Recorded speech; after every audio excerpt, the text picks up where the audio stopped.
You should now see a slide called IP Strategy Development. And let me start with thanking our Group 1 for providing us a great insight on how strategic analysis is being performed. And then secondly, also thanking Group 2 for the tremendous job that they have done to show us how the strategic objectives are being derived based on the business model that we are pursuing.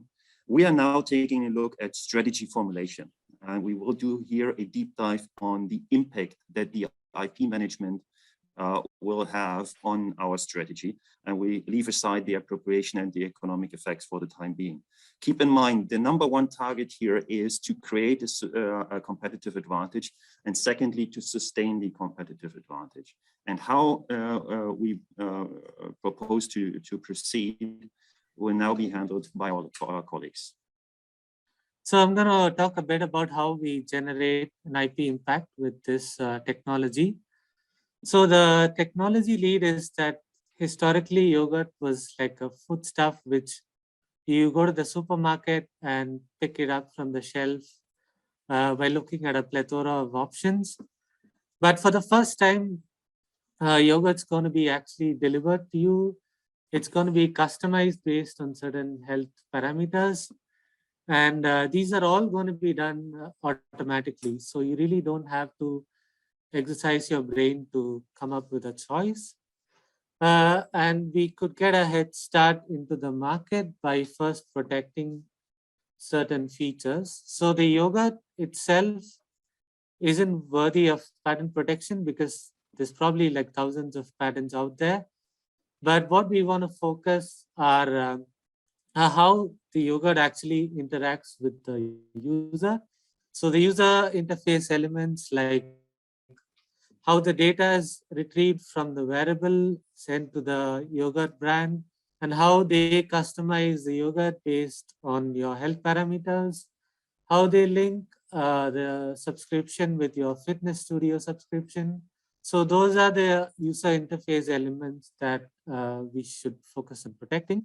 So again, the unique selling proposition for this yogurt will be that for the first time, you don't really have to spend time in the supermarket, reading up ingredient lists, etc. You are getting like customized yogurt delivered to you based on certain health parameters. And once we protect the IP that I mentioned, the user interface features, we should be able to keep the competitors out of the market and dominate the market. So this has the potential to be a dominant design because we're actually creating a new category. So this is no more a yogurt product. This is a yogurt service, which is customized based on certain health parameters. And the brand will also develop a certain relationship with you. So as a consumer, you will discover a new relationship. You'll figure out that if, say, you do these workouts, you get this type of yogurt product with this bacterial ingredient and so on. And so this is going to keep your interest and sustain the advantage in the market. In terms of brand loyalty, it's going to develop like a cult following because people in fitness studios are going to be talking about, I got this yogurt, I did this workout. And so they're going to be made to feel like they're part of a movement. And so that's really going to keep this product successful for a long time. Okay, so since this is a new product, completely new product, we have to do a really detailed analysis of our business model to see sort of where the customer's willingness to pay is, and we need to find out what are particular and innovative and desirable customer benefits that are willing to pay for.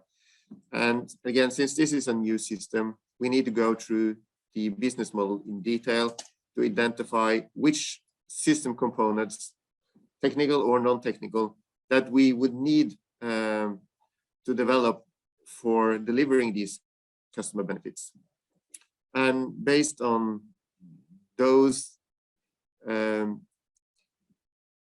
necessary components, we can build a IP portfolio design.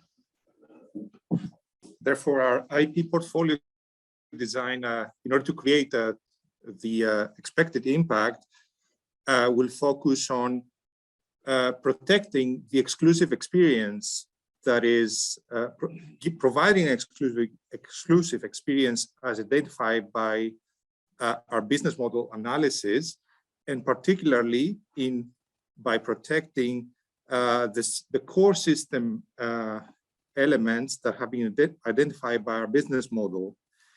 And we would like to do that in a way that we will create a comprehensive as possible sphere of exclusivity for this customer experience, such as for us to be sure that in the future, this sphere of experience cannot be reachable by competitors.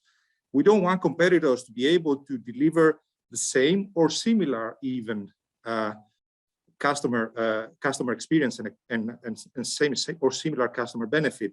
Therefore, in that regard, we're going to try to maximize the effectiveness of our strategy by considering all possible types of IP as they're going to be analyzed in the next slide. Following our terms of the IP impact, also in creating the IP impact and the trademark, there are some unique selling propositions concerning patent and trademark. First, currently the situation is that the customers suffer from different digestive problems. I thought patent which offer date module and the preference structure could be offered so that customer could depend on their own medical examination results or recommendations from doctor to choose their individual product. Further, there's also an easy way could be offered to the customer who hasn't so complex thinking. That means in patent we could deliver customer with automated receipts for customer who has a sensitive stomach or who just want to keep a healthy immunity condition. And further, it's important to keep the yogurt in a fresh condition, and in order to keep the bacteria active. So shyness for the continuous maintenance of the cooling chain could be represented to customer in patent documents. And finally, to increase the credibility, we could use trademark because yogurt claims a scientific function more than just a food stuff. So it's important to keep the yogurt in a fresh condition in order to keep, to present a production process for individual function of food. I thought with these actions, it's we could have the lead technological position in the yogurt world. Okay, so let's move to the right side of the slide. I'll go on to highlight how to reach a brand loyalty for our customers. So we have several levels. In fact, to optimize the customer experience, we decided to have a design rights about the graphical user interface, and also to optimize the operating logic of the app. So here we feel a patent Another level is about trademark. To be sure our client will identify our yogurt, we use a color specific particular colors, so and a new name. So here we have 2 trademarks, and the last point is about data. So we we decided to file a patent to manage the integration of these internal data, for example, such as the weather forecast. So far we have determined the type of IP that we need to protect our product. So we would like to see how we can internalize these IP to create a sphere of exclusivity and how to communicate this to the customer. So we know that with the consumer is looking for a beneficial product with a unique ingredient, and this is exactly what we are giving them. So we need to emphasize that we are giving them a tailor-made product specifically for them. And we need to design a customer experience, maybe following the Mueller example in the past. And we need to convey them that this is individualized for them. And by using this product, they are not only eating a yogurt, but they're actually treating themselves to a special product. And with the IP rights that we have obtained, we need to emphasize that we are providing them an exclusive product which they cannot find which cannot be provided by another competitor. So we are trying to convince them that this is the only way that they can get this exclusive product. So while we are doing this, of course, the core elements of communication should be protected by the IP to generate a unique communication position with the clients. And if we are able to convey to the consumer that they are having a special premium price. So the examples of this is going to be given by my colleague. As said before for my colleague, the IP rights help to bring a sense of being unique and the feeling of being part of this special community for clients and for business, especially avoid some competitors. And so in general, for example, we can use design rights to obviously protect the package and the interface of apps too. But the company can use the package for clients to put some features and individualize the design as they want and in accordance with their preference.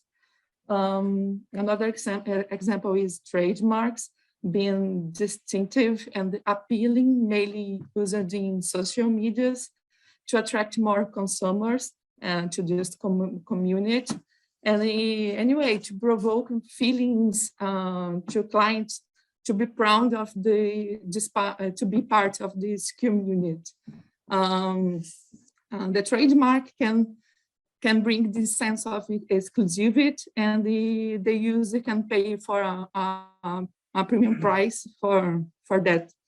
Patent can use to avoid the imitation and to protect the technical elements for the service per se, or protect elements for the apps that you can improve the experience of the consumers, like games or tips that can help your trainings or recipes that you can use the probiotic yogurts. And the marketing can use this all IP rights to create a stronger relationship with the clients and bring new clients and position this brand in a premium market, for example.